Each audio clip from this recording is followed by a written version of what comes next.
Di na bali mang gumarahe, hindi importante ang pagmamadali. Makukuha mo rin kasabay ng mga ngiti.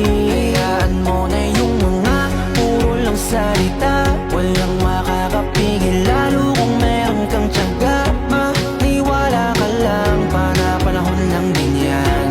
Makakarating ka din sa tamang daan. Samahan mo palagi ng dasal, huwag mo dapat kalimutang madalas mo pasalamat. Dahil lahat naman ng ito ay siya din naging dahilan sa bawat araw na ikay nahihirapan. Gusto niya lang na ipaalam na kung posible ang pwede na mangyari. Huwag kang matakot maiwanan, di naman to paligsahan para lang may patunayan di na bali. Ang mahalaga, dapat maging masaya, lalong mahalin ang ginagawa mo. Sipagan mo lang kahit nakakatamad, itutuloy mo. Walang masama hanggat wala kang tinatapakang tao.